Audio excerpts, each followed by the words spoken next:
And I want to take this opportunity to thank everybody for joining and to introduce myself. I'm Dr. Yoel Finkelman, curator of the Chaim and Chana Solomon Judaica collection at the National Library of Israel. And what I would like to do in the next 40 minutes or so is to talk about a number of things related to the Passover Haggadah that, with all that's been written about the Haggadah, has tended to get short shrift and not as much attention as you might like. Particularly, I'm interested in the scarcity of texts of the Haggadah in the medieval and early modern period, and what implications that has for two sets of questions. The first question is the canonization of the Haggadah. How is it that in an age prior to print, prior to mass production of texts, we have a ritual like the Passover Haggadah that is essentially uniform from roughly the 11th or 12th century through the 19th century? We have an essentially uniform text of the Passover Haggadah that is used from Yemen to London and everywhere in between, until the modern period when non-traditional Haggadot become common. And the second question is that in an age of scarcity of Haggadot, what did you do if it was, how common was it for people to have them? How common was it for people to own Haggadot? What did they do if they couldn't own one? And what did it cost to have one and to make use of it over the course of history? Those are some issues that I would like to talk about in the next 40 minutes or so. Now, when people think of the Passover Haggadah, often what they think of are these hugely elaborate, lavishly decorated medieval manuscripts. We have here a couple of the most famous examples, the Golden Haggadah, the Bird's Head Haggadah, the earliest illustrated Haggadah that we know of, the Barcelona Haggadah, the Sarajevo Haggadah, some of the most famous manuscript Haggadot that have ever existed. Whenever they go on exhibit, people flock to them to see them. And this gives the impression that this was kind of a typical way of performing the Seder. This is what liturgical books might have looked like in the Middle Ages. But I want to kind of disabuse us of that sense, maybe with a rough analogy. This analogy doesn't completely work, but I think it's useful in any case. Think about book ownership in the Middle Ages, something like car ownership in modern society. Number one, they're really expensive. Number two, they might be really necessary. Number three, people in some circumstances can do without them. And whether somebody owns any or one or two or a handful depends on their economic situation. But it's the kind of thing that somebody thinks about twice, three times, four times, buying and selling a manuscript. And looking at these manuscripts of the Passover Haggadah is a little bit like judging modern car ownership based on the handful of people who drive Maseratis, or the handful of people who have several garages full of classic cars. This is the kind of thing that is owned by the proverbial 1%. If we talk in practical terms, these kinds of lavishly decorated Haggadot could easily cost several years of salary of a laborer, of an unskilled laborer. It's a little hard to figure out how to translate costs of things into terms that are useful, of course, because in the Middle Ages, we didn't know how much the price of gas was, and we didn't know how much a family cell phone plan cost. So it's a little bit hard to translate terms. But if we think about it in terms of the salary of a day laborer, then when we start measuring the materials, the artwork, the hours of the copyist, and the like, we're easily going to get to, at least of these high-end manuscripts, tens of years, perhaps in the ancient world, even hundreds, even thousands of years of the cost of the salary of a day laborer for a high-end manuscript. And so it goes without saying that most people who performed a Seder did not use a manuscript that looked anything like this. And one of the things we need to ask ourselves is, what did a typical Passover Haggadah look like if it didn't look like the Golden Haggadah or the Bird's Head Haggadah, the Sarajevo Haggadah, or the Barcelona Haggadah? And for that, we need to kind of take a step back and think about the text of the Passover Haggadah and how it became formulated and how it became canonized. The biblical and rabbinic roots of the Passover ritual over time get more and more detailed. You have vague biblical roots about the Passover sacrifice. There are discussions of the centrality not only of the Exodus as an explanation for various commandments, but various verses that talk about telling the story, using the Exodus as a educational point. The holiday of Passover certainly appears in the Bible. And these pieces are gradually brought together in the rabbinic period, in the Tosefta and the Mishnah, in the Jerusalem and Babylonian Talmud, and by the time you reach the first couple of centuries of the Common Era, the period of the Mishnah and the Talmud, we're gradually getting more and more pieces. We know about the kiddush that opens the ceremony. We know about certain ritual foods that are going to be eaten. We know about certain passages that are going to be read, minimal amounts that have to be said, and the like. We know about questions and answers. We have certain kinds of formula that are built into the structure of the Passover Haggadah, but it's really only in the post-Talmudic period, in the period what's referred to as the Gaonim, 8th, 9th, 10th century, that we start to get, both in terms of the Passover Haggadah and in terms of the Siddur, the liturgy more generally, a fixed text that is written down as a Siddur from top to bottom, which is meant to be written and recited. And by the time you hit this early medieval, late ancient, early medieval period of the Gaonim, there are two basic traditions of the Passover Haggadah.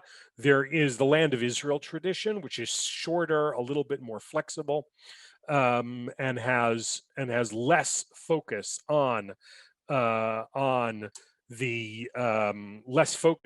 passages of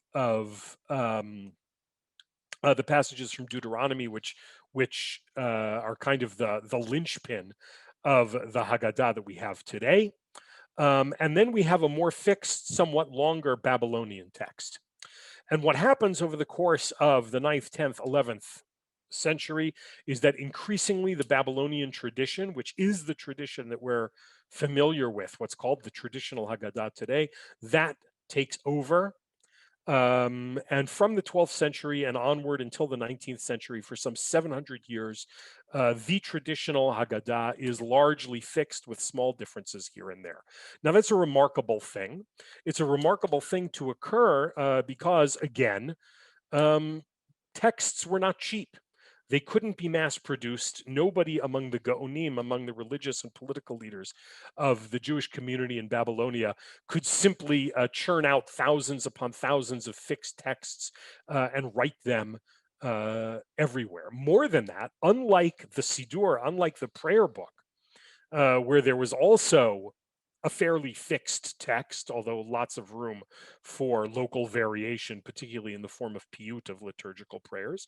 In the case of the Siddur, in the case of the prayers that are recited in the synagogue, there's more of a reason to think of these things as fixed because they're public events. They occur largely in the synagogue, where the public is watching what's going on. Rabbinic leadership, who are more likely to be educated, have access to texts, more likely to be in communication with other rabbinic leaders elsewhere. They have a say in what goes on, and there are more fixed institutions to keep things canonized and to keep things consistent. But in the case of the Passover Haggadah, which is recited, and certainly the medieval texts assume that the Passover Haggadah is recited in the home and is led by the head of the household, who, that also seems to be an assumption. The assumption, of of course, is that the head of the household is essentially male, but each household is running this liturgical event on their own, which creates all kinds of opportunity for change, local practice, familects, those terms and ways of doing things that are unique to each individual family or each individual collective. There are all kinds of institutions for, or opportunities, let's say, for diversity. And for the most part, we don't see that. And some of the reason that we don't see that is because Jews are, to a very significant degree, pretty literate and higher, generally speaking, than higher rates of literacy than the populations in which they lived. And there is a common practice among Jews. Malachi Beit Aryeh has argued compellingly that Hebrew manuscripts compared to Latin ones are more likely to be written by lay people. And the Haggadah is a relatively short text. And that creates the opportunity for more copies to be made available because lay people can copy them. It's also a short text that allows for the possibility of memorization. And it's important to realize that the Babylonian Geonim, the rabbinic political leaders of post-Talmudic Babylonian Jewry, made it their business. They were quite firm in their rejection of the land of Israel tradition. And once the Sidurim, even in small numbers, manuscript copies of the Sidur, including the Haggadah, began to circulate with this sense that you must follow the tradition of the Gaonim, well, this became fairly a fairly strong tradition. Now, if we think about these materials in which the Haggadot are typically going to be seen, we can continue to cycle through, let's say, more of these high-end Passover Haggadot. We can see things like this is the from the National Library of Israel collection, the famed Rothschild Haggadah, prepared by the great Renaissance German and Italian scribe and artist Yoel Ben Shimon, roughly in the middle of the 15th century. We can see another example here of a classic drawing that Yoel Ben Shimon does in several of his Haggadot. This scene at the bottom in which the opening is divided into two halves, the Egyptian army on the right-hand side, as we're looking at it emerging from a medieval-style castle, the Israelites fleeing on the left-hand side of the page, in which over here, right in the middle, the Amud Anan, the cloud of fire, protects them. You can see the protects the Israelites. You can see the arrows from the Egyptian army getting lodged in the Amud Anan in the pillar of fire, and we have the Israelites dressed as Renaissance Italian wealthy people, leaving Egypt with Moses in the front, splitting the Red Sea, and the pillar of fire leading them. So again, very high-end manuscripts. If we stop and look at other evidence, we discover what must have been much more common for use of written texts before the advent of print. Here we have, from Cambridge University, a fragment of a Haggadah from the Cairo Geniza. The Cairo Geniza, the famed collection of some 300 or 400,000 pages, largely in Hebrew characters, some in Hebrew, some in Aramaic, some in Judeo-Arabic, some in Judeo-Persian, some texts even in Yiddish, that was preserved in the Karaite synagogue of Fustat, the old city of Cairo, for over 1,000 years. And so here we have an 11th century document. And what's particularly interesting about this is, first of all, just by glancing at it, you can see on the right-hand side that this is a much, much simpler manuscript. On paper, it's not illustrated. And what helps demonstrate to us something about the concern of costs and materiality is the fact that on the other side of this page is a letter describing some kind of uprising or rebellion in Alexandria in the 11th century. Now, I don't know which text appeared first on this piece of paper, but it does suggest that we're looking at a much cheaper, much simpler example of a Passover Haggadah. You can also see by glancing at the handwriting here, it's slightly bigger, right? And we can see, it's legible today. Yemei chayecha hayamim, kol yemei chayecha halelot. Right, these are texts that we might be familiar with from the Passover Haggadah. It even has nikud. It has pronunciation marks. But you can see by looking at the handwriting that this is a fairly simple script done not in calligraphic hand. I don't know if this is a professional scribe or an amateur scribe, but I do know that what they're paying attention to is getting maximal amounts of legible text onto a small and insignificant piece of, or relatively insignificant piece of paper. And this is an example of what I mentioned before of lay access to cheaper manuscripts that might have been produced by a layperson, a layman more likely, might have been produced by a professional scribe. But even if somebody is being paid to produce this, they're interested in doing it quickly. And whether or not the Haggadah was created here first or the letter was created on the other side, we know that this is not being written on material that is expected to last for generations upon generations. And so we have here quick access to something a little bit cheaper. Similarly, one of the most important Haggadah manuscripts that we have, this manuscript also from the Cairo Geniza, from the collection of the Jewish Theological Seminary in New York, is particularly important because it's early, because it preserves the land of Israel tradition, unlike the Babylonian tradition, and it is full of mistakes, crossouts, corrections, and is clearly written by an amateur, perhaps somebody who's stretching the level of their literacy in copying this over. Um,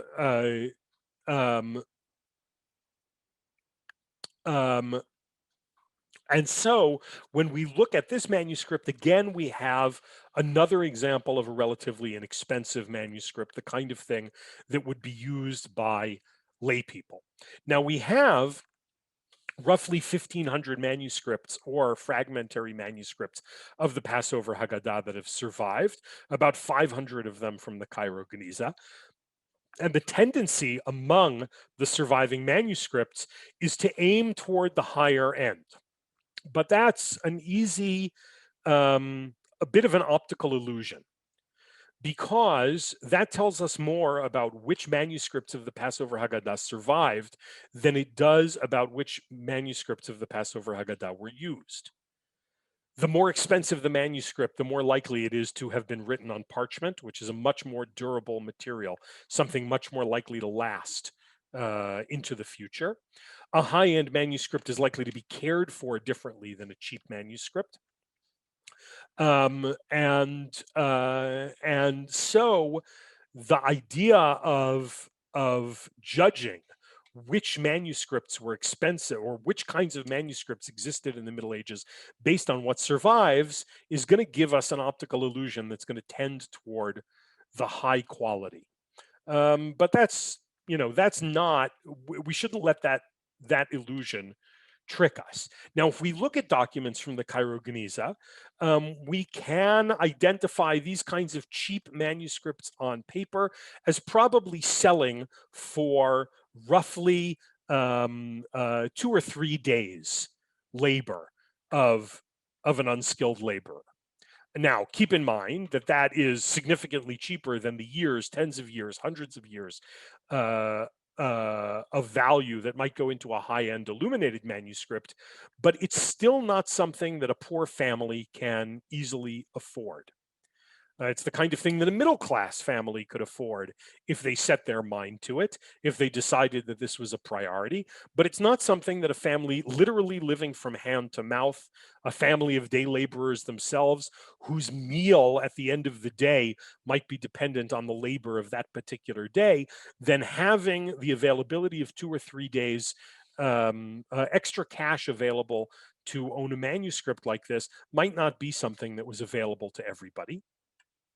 And in addition, we have to take into account that even though literacy rates among Jews were generally speaking higher than among Gentiles, whether in the Muslim world or in the Christian world in the Middle Ages, not all, even male Jews, were literate enough to read. And this raises all kinds of questions about what one might do if one didn't have access. And there certainly were, I don't know how many and in what places and in what times, but there certainly were families that could not afford to have a Passover Haggadah at all. But before we address that question directly, I also want to take a look at some of the mid-level manuscripts, because so far I've kind of divided things between the high-end illuminated, decorated gold leaf manuscripts on the one hand, and the simple paper Geniza fragments on the other. But we can find plenty of examples of mid-level manuscripts that have survived until today. This is one that I particularly like from the National Central Library of Florence. It's in a Spanish script, even though it was prepared in Italy. And what I particularly like about this is two things. First of all, it's written in a calligraphic square script. It's not like the simple script that we saw in the Geniza fragments. There is some attempt to write this beautifully and in square letters, and to use a pen that creates the calligraphic separation between the thick horizontal lines and the thinner vertical lines. But if we look carefully, we can notice that we're not really dealing with a professional scribe. You can see, for example, over here, the third line of the right-hand page, the line is not straight. If we look down here on the left hand, we can see that the justification of the margins is not particularly good. This was a problem that all scribes in the Middle Ages had to face, but here we're dealing with somebody probably less experienced. In fact, if you compare the quality of the writing on the right-hand page on this slide to that later in the Haggadah on the left picture, you might even notice that the quality of the writing is better on the left-hand image. And it is possible, I'm willing to speculate, I certainly can't prove it, but I'm willing to speculate that this was part of a training exercise for somebody learning the scribal arts. And the person is starting out probably on his way and is good enough to produce something simple. And this is a good training exercise, much as Sofrei Stam, people who train to be ritual scribes in the Jewish community today, might begin with a Megillat Esther, an Esther scroll, because the laws that govern the Esther scroll are more lenient. So here also we have somebody without that much experience trying to learn the scribal arts, taking advantage of the short-ish text of the Passover Haggadah to learn, and perhaps that explains why what seems to me the quality of the writing gets better as this Haggadah goes further. We can see here's another example of a mid-level manuscript, again on parchment, 13th, 14th century Italian Haggadah. There are no illustrations, but it is professional calligraphic hand. It even has some colors, right? This might be, to borrow our metaphor from before, this might be the BMW, if not the Maserati or the collector's car of the Haggadah world. Now, if we look at this kind of map, and we have high-end manuscripts, and we have mid-end manuscripts, and we have low-end manuscripts, and we have families that are likely not to include literate people, and families that are likely not to include anybody wealthy enough to afford a manuscript at all, we can say pretty safely that some percentage of members of the Jewish community did not have a copy of the Haggadah. I don't know if that's 5% or 25% or higher, but we can be pretty confident that there are some people who don't have a physical copy at all. Incidentally, there are halachic discussions, another aspect of where if we're talking about the realia of how people read and handled Haggadot. Another issue that they're concerned about that we take for granted is the accessibility of artificial light, which is also expensive and also dangerous.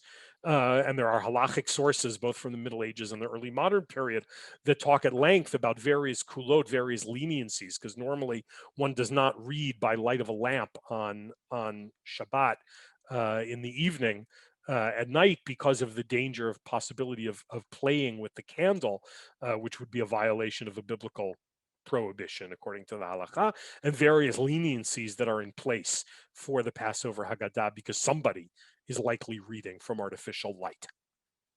Be that as it may, what did you do if you didn't have access to a text or if you weren't literate enough? There's a lot of options, certainly, and I don't think the textual sources give us enough material um, to really identify percentages. Certainly, there were people who knew it by heart. In 20th century, we know of situations, refugees, people in concentration camps who managed to recite the Passover Haggadah by heart or even copy it by heart. And there were certainly people, it's a short enough text that can be embedded in the muscle memory of people year after year, that people largely knew sections of it by heart, and that was certainly a possibility. Another possibility is borrowing. And the question of how often people borrowed manuscripts in the Middle Ages is one that has not been fully fleshed out, especially in a Jewish context. But borrowing probably didn't help all that much in terms of access to copies. Synagogues in the Middle Ages, for the most part, did not have shelves, again, that we take for granted today. You walk into any synagogue and you can grab a prayer book off a shelf because books are cheap. And in the Middle Ages, the age of manuscript, for the most part, that's not the case. There's certainly testimony that that high-end, fancy Siddur manuscripts were owned by individuals in many cases and were loaned to the synagogue for the holidays to be used by the chazan, to be used by the cantor.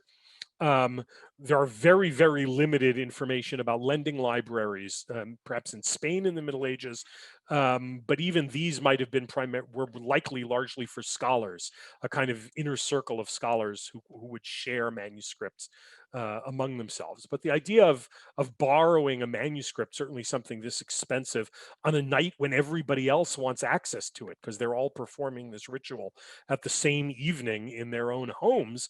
So borrowing probably doesn't get you that far. On the same note, by the way, most people probably came to synagogue without a copy of a Siddur. They probably came to synagogue without a copy of the prayer book and listened or knew prayers by heart. And much of what happened at the Passover Seder was probably reminiscent of people's experiences in the synagogue, except that in the synagogue you have a professional cantor. There's likely to be a rabbi, a handful of people who are educated and trained who can lead the service, and people with lesser levels of knowledge can be more or less active depending on their level of knowledge. But again, the Passover Haggadah is happening in the home, and so you need more diffuse expertise in order to make sure that everybody in the homes could get access to something. Now, what we do have is a fairly consistent description in the halachic literature, going all the way back to the period of the Gaonim, the Siddur of Rav Amram Gaon, the post-Talmudic Babylonian rabbis, and the description of what happens on these situations is fairly consistent from the period of the Gaonim through the halachic literature, really until the 19th and even in the early 20th centuries. And the halachic literature describes a person whose job it was to have a kind of abridged Seder in his own home, and then travel around from house to house and assist people who were either illiterate or did not have a physical copy of the Haggadah and did not have it memorized. Right here we have, and I've deliberately chosen this passage from Yaakov ben Asher's Arba Turim, the 14th century book of Jewish law, because in the period of the transition from book to manuscript, this is the halachic code. Today, people are used to thinking about the Shulchan Aruch as kind of the normative halachic code, but the influence of the Arba Turim prior to the mid-16th century publication of the Shulchan Aruch is just vast. So this kind of gives us testimony into what was likely common practice in the period toward the end of, well, shouldn't say it this way, as manuscript and is kind of drifting in the direction of print through the 15th century. And according to this passage from the Torah, again reflecting older Gaonic sources, this person, should first recite the blessings in his own house and eat whatever ritual foods he is required to eat, and then recite the grace after meals. Quick, abridged Passover Seder. Afterwards, he may recite the blessings in other houses, and they, the people in the other houses, will drink the cups of wine of Kiddush and Magid, and eat the vegetables and matzah. But he should not eat with them. He's already eaten his ritual foods. He may then leave them to finish their own meal, and they will recite the grace after meals for themselves on the assumption that they know the grace after meals by heart. But if they do not know even how to recite the grace after meals, then they should repeat each word after him. He sits there for Birkat Hamazon, for the grace after meals, word by word, helping them recite it. He should then go to another house and repeat this procedure. Afterward, he should return home, recite the prayer of Hallel, and drink the fourth cup. So this is kind of testimony to what must have been a pretty widespread practice of appointing a person to go from house to house to assist people who either did not have copies or were not literate enough to handle the Passover Haggadah themselves. Well, how does this change as we move into the period of print? Because one would expect print to radically lower the price of physical books and to increase both the supply and to help satisfy the demand. Well, here we're looking at the first printed Haggadah ever.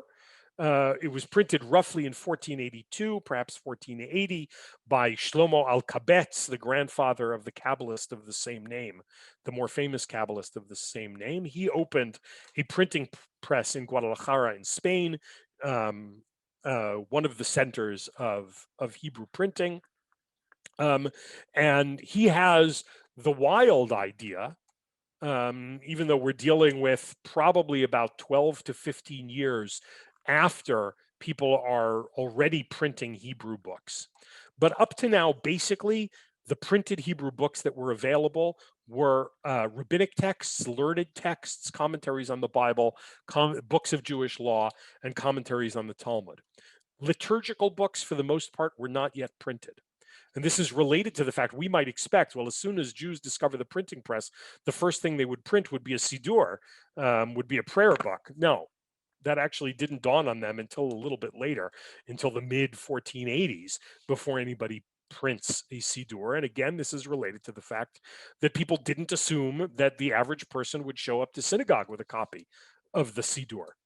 But in any case, Alkabetz has this great idea. I can print a Passover Haggadah.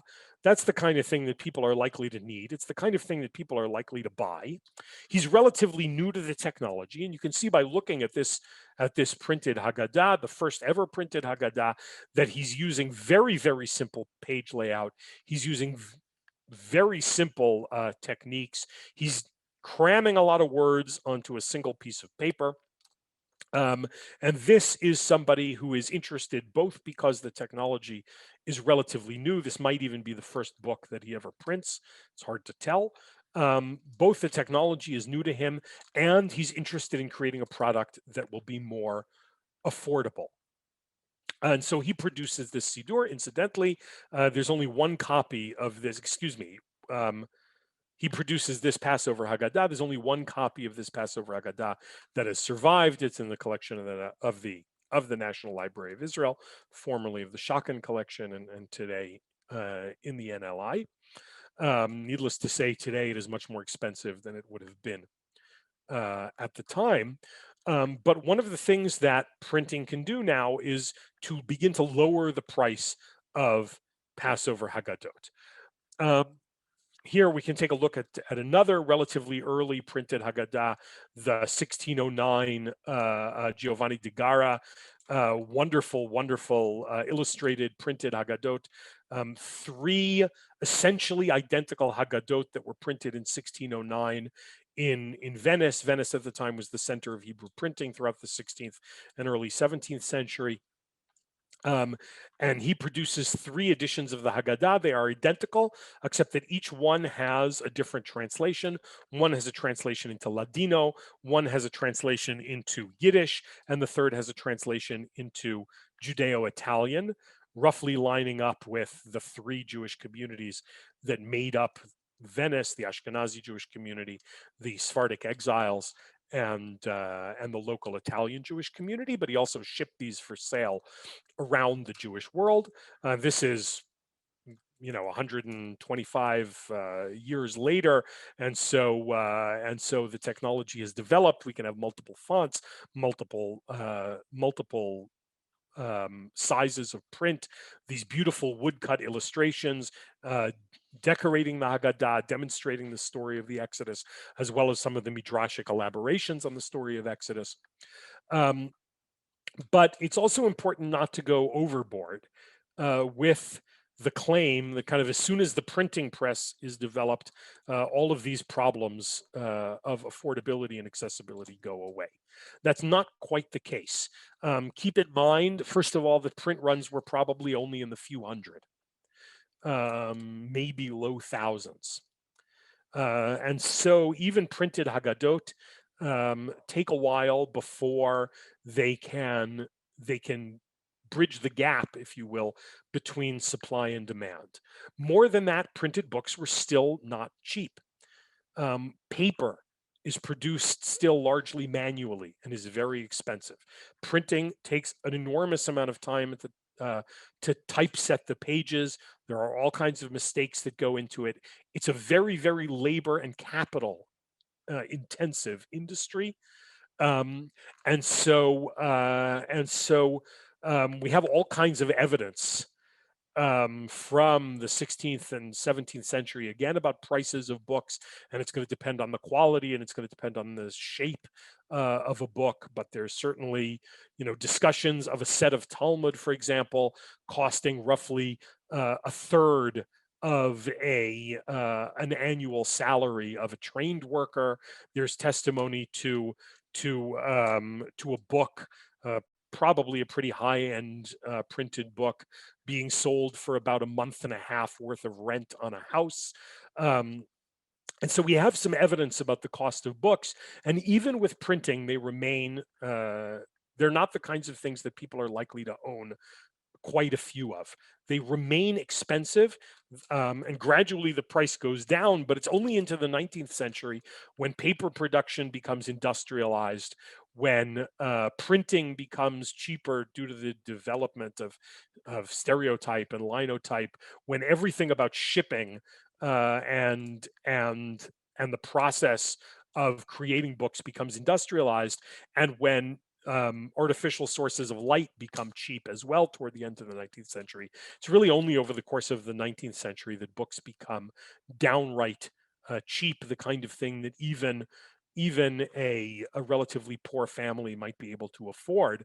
And it's for those reasons that some people speculate, I think with good reason, that it's not until the 19th century that we start to develop this kind of practice that we're used to, in which everybody or multiple people sitting around a Seder table can each have their own Haggadah. Here's another example, the famed Pune Haggadah, India, with the text in Marathi of 1874. And gradually over the course of the early modern into the modern period, the Haggadah becomes the most widely printed book in all of Judaism, more than the Siddur, more than the Bible, more than any other book. The National Library of Israel has roughly 8,000 plus traditional Haggadot, the largest collection of Haggadot in the world, and a similar number of non-traditional Haggadot from the 19th and 20th centuries, which are less the topic of our talk here. But again, when we get into the 19th and into the 20th century, that's when we really see cheap Haggadot. Perhaps the most famous examples are the Maxwell House Haggadah, which is used as a kind of marketing tool for the Maxwell House Coffee Company. Here we have an example of the 1933 Maxwell House Haggadah, which are essentially distributed either free of charge or for a nominal fee as part of the advertising of the coffee company.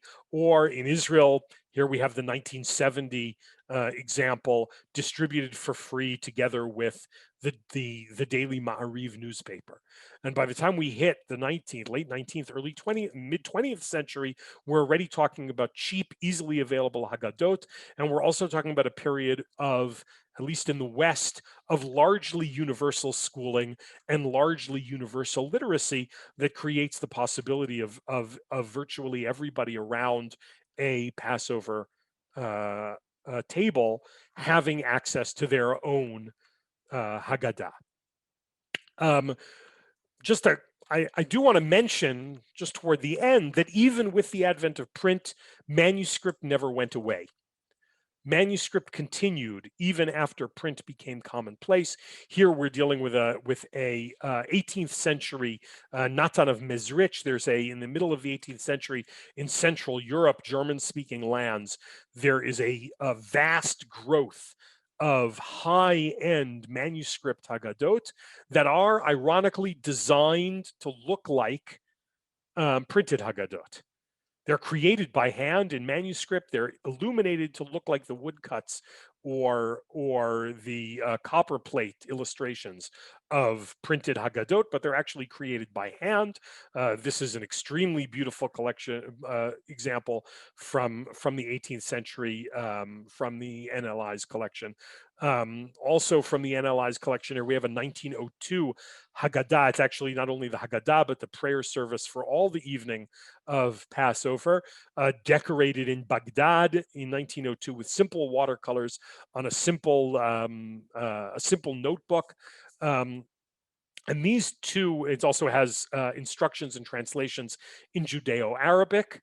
And so here are two examples of post-print manuscript Haggadot that are largely created for, not because print books are not available, but as a way of lahagdil Torah ulahadira hidur mitzvah, a way of making the commandment beautiful, a way of demonstrating a love for the Passover Haggadah and its liturgy, not to mention a kind of status symbol for the person who could afford such a thing. And so manuscripts never disappear.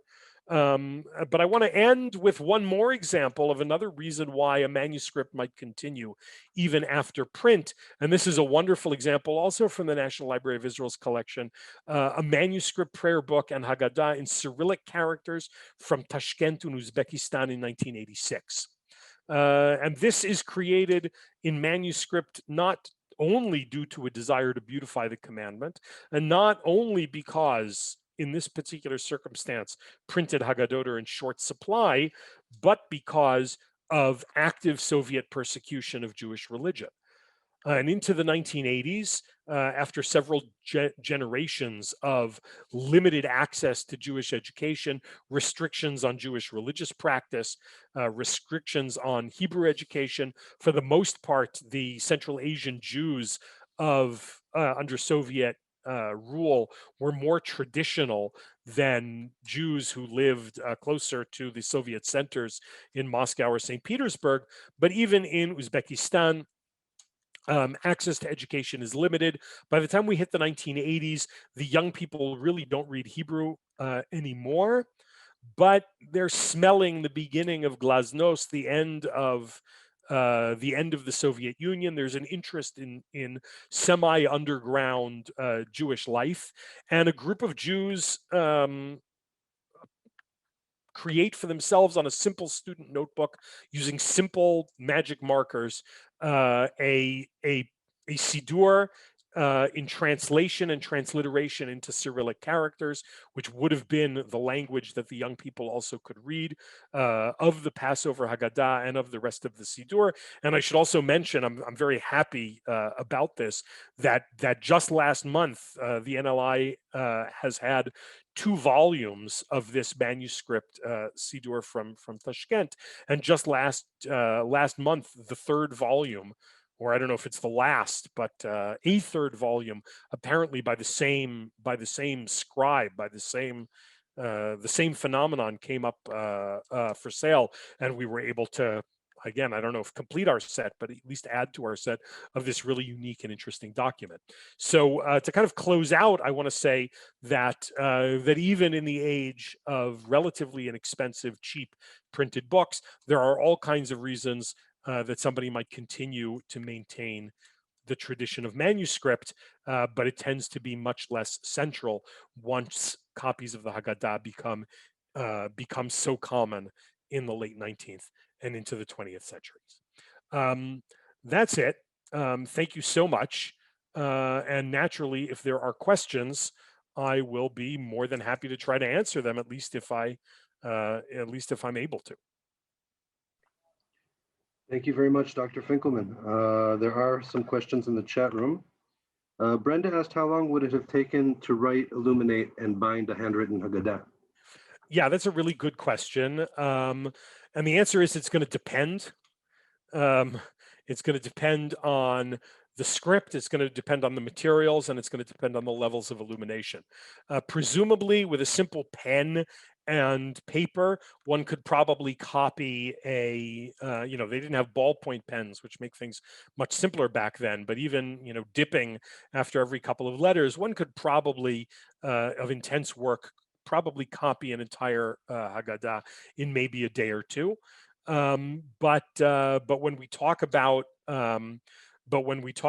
high end, if we talk about, let's say, a complete sidur, a complete machzor, a complete annual prayer book that would include also a Haggadah, there we're talking about potentially a year or more of work, both of the scribe artists and the minaked, the person responsible for the vowelization marks, not to mention the costs involved of parchment. The first thing you need to create a medieval manuscript sidur is a flock of sheep. So there's an enormous amount of expense in materials as well. Thank you very much.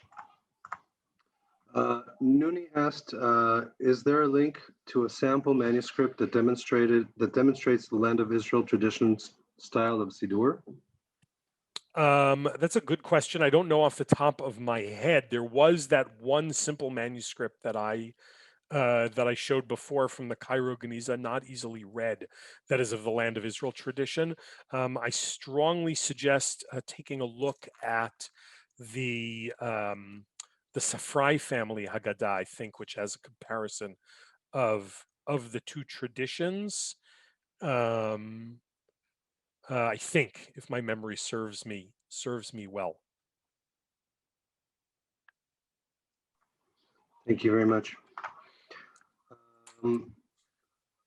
Brenda asked, were most Haggadah manuscripts bound in book form? Yes, for the most part, at least for the most part, yes. The transition from scroll, Megillah, to codex, to bound in book form, is a technology that develops roughly in the 2nd century CE. There's some debate among historians about when Jews adopt this technology. There are some historians who suggest that Jews don't adopt the technology until much later, the 8th century even. I didn't find the evidence for that terribly compelling. I think it's mostly an argument from silence. It seems very unlikely to me that a technology as wonderful as the codex, as a book bound in the way that that we're familiar with books, that allows you to use both sides of the page and flip through it really easily. It seems hard for me to imagine that Jews would wait 600 years to develop such a begin to use such a great technology. It's really marvelous. And since most of the arguments to my mind are from silence, I'm not so convinced by that. And since the physical evidence that we have for the Haggadot come from the Cairo Geniza, the earliest fragments are 9th, 10th, 11th, 12th century. So by then it's pretty common to use the codex form bound like a book. And we don't so much have examples of scrolls. There are some of them, there are a handful, like the Cairo Geniza fragment we saw with the letter on the other side, what are called rotule. scrolls that go from up to down rather than side to side. But for the most part, they're bound in books. Thank you. Mark asked, is there more than one Rothschild Haggadah? Yes. There's. I'm taking a look at Mark's question. There's two manuscripts. There's the Rothschild Miscellany, which is in the Israel Museum, an absolutely marvelous, stunning manuscript, which is different than the Rothschild Haggadah, which is at the National Library of Israel. Only the second one is Yoel Ben Shimon. Those are two different manuscripts. Thank you. Nomi asked, many synagogues had portions of prayers painted on the walls. Could they have also transcribed important portions of the Haggadah on walls? I don't know. I'm not familiar with any examples of old synagogues that have Haggadot painted on the walls. That would not seem to be the best use of wall space, since the Haggadah is recited, generally speaking, in the home. So usually when you have sections of the prayers painted on the walls, it's sections of the prayers that the community say together in the synagogue, which would be a better use of space than something that they typically say at home. Thank you. Mark asked or wrote, I know that there are some Torah Notarikon manuscripts from the Geniza, so people could follow along the Torah reading, or so people claim. Anything similar for Haggadot from the Geniza? I don't think there's an easy way to tell. My suspicion is that when we see simple, cheap, non-professionally copied Haggadot on paper, that they were, for the most part, going to be used by heads of households who couldn't afford something higher end. Is it possible that there were a handful of families that had a fancier Haggadah for the head of the household and a cheaper one for family members to follow along? That definitely sounds plausible, but I don't know if there's any physical evidence on the Haggadot themselves to know which is which. Thank you. Mark asked, was the Tashkent Haggadah part of the Refusenik movement? It's a little hard to tell. I don't know if the people who created the Tashkent Haggadah had asked to leave the Soviet Union and were refused, the kind of more narrow definition of the Refusenik movement, but it was certainly part of underground or semi-underground attempts to maintain traditional Jewish ritual, traditional Jewish practice, traditional Jewish education, connection to Jewish communities under circumstances of Soviet persecution. And kind of, if we adopt a broader definition of the Soviet dissident movement, then that would certainly fit under the definition. Thank you. So Susan asked, how can one view the Haggadah collection at NLI? And Mark was kind enough to post a link to one of our blog entries with some Haggadot in it, but are there any other leads you can turn people on to?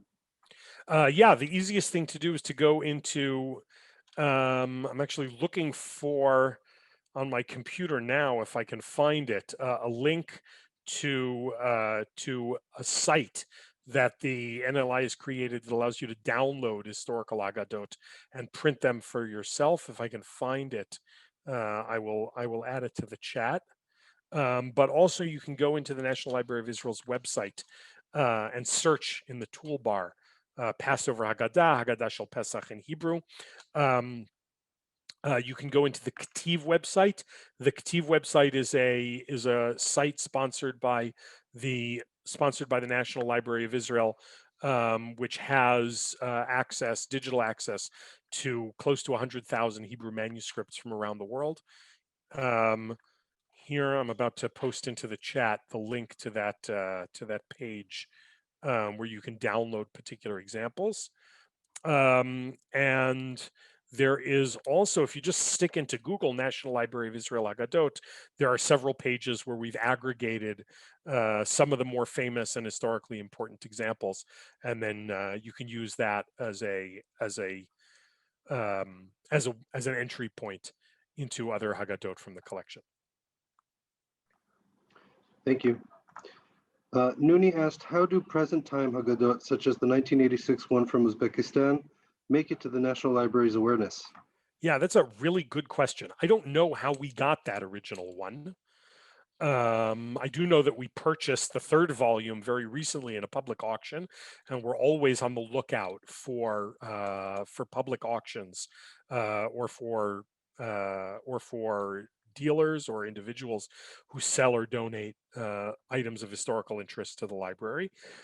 In the case of Soviet dissident materials, we've developed over the years connections with people who were involved in the movement, whether in the Soviet Union or outside the Soviet Union, who have donated documentary materials, archives of Soviet Jewry movement organizations, several hundred interviews with Refuseniks who were able to leave the Soviet Union.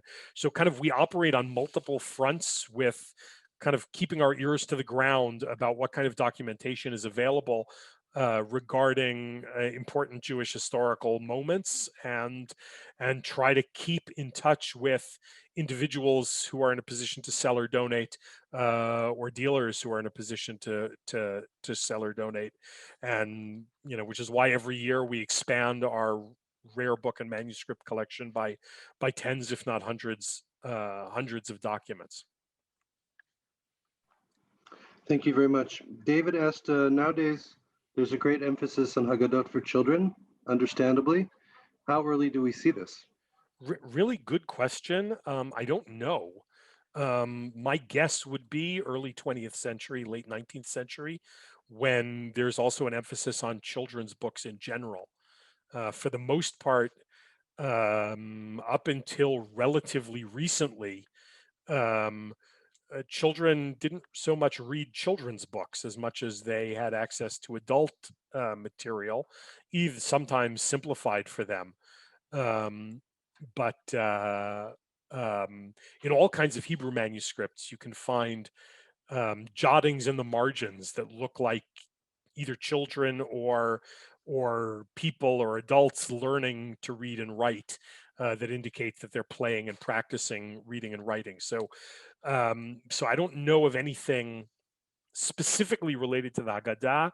I don't know the answer when the first children's Haggadot are, but I would guess that it's late 19th, early 20th century. Thank you very, very much, Dr. Finkelman. Once again, thank you all for being here with us. I'll open microphones, turn the microphones on for whoever's in the panelist room, so you can say thank you or ask any more questions if you have them. And if anyone in the attendee room would like to move into the panelist room, please just raise your hand and I'll be happy to move you in there so you can open your microphone as well. Thank you all once more. Ramadan Kareem, happy Pesach, and Laila Tov from Jerusalem. The microphones are open. Thank you. That was wonderful. I could have sat for another hour. Thank you from Eleanor Coe from Chicago. Oh, thanks, Eleanor. Thanks, David. And Avidica also. And thank you from Washington, D.C. Pleasure. Robert, you had a question? Yeah. Yes, your comment about children and sending people out to help non-literate families just made me think, could this ever have been part of an educational process? Like a class of children could be, as part of their education, sent to help uneducated families. It sounds like a great idea to me. I don't know if anybody ever actually did that, but that sounds like a win-win on both sides. You give there's no record of it. Give school kids responsibility, and they do something positive for the community. I don't know if anybody ever thought about that or implemented it, but yeah, of no record of it happening. Yeah, but me not knowing of a record of something happening is certainly not evidence that it didn't happen. Yes, thank you. An excellent presentation. Thank you. There is one other question in the chat room.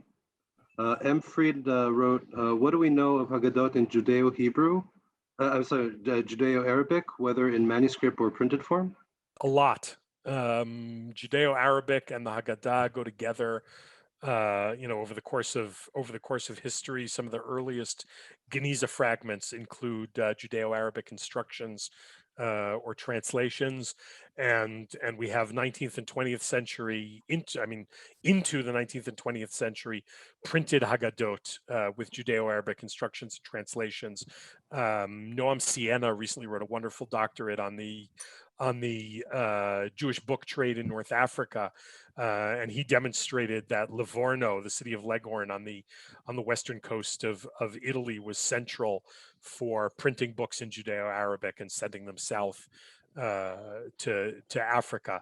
And so we have a bunch of examples of illustrated and non-illustrated print Haggadot in Judeo-Arabic.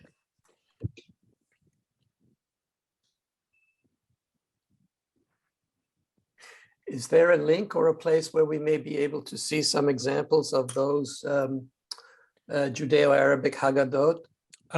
Yeah, broadly speaking, this isn't exactly the best venue to go over advanced search in the catalog, but broadly speaking, if you search in our catalog under title Passover Haggadah or Haggadah Shel Pesach, then you should have language filters, and if you filter the languages either to Arabic or Judeo-Arabic, you're likely to find a bunch of examples. But you can also chat with our reference librarians or write to our reference librarians, and they'll help out.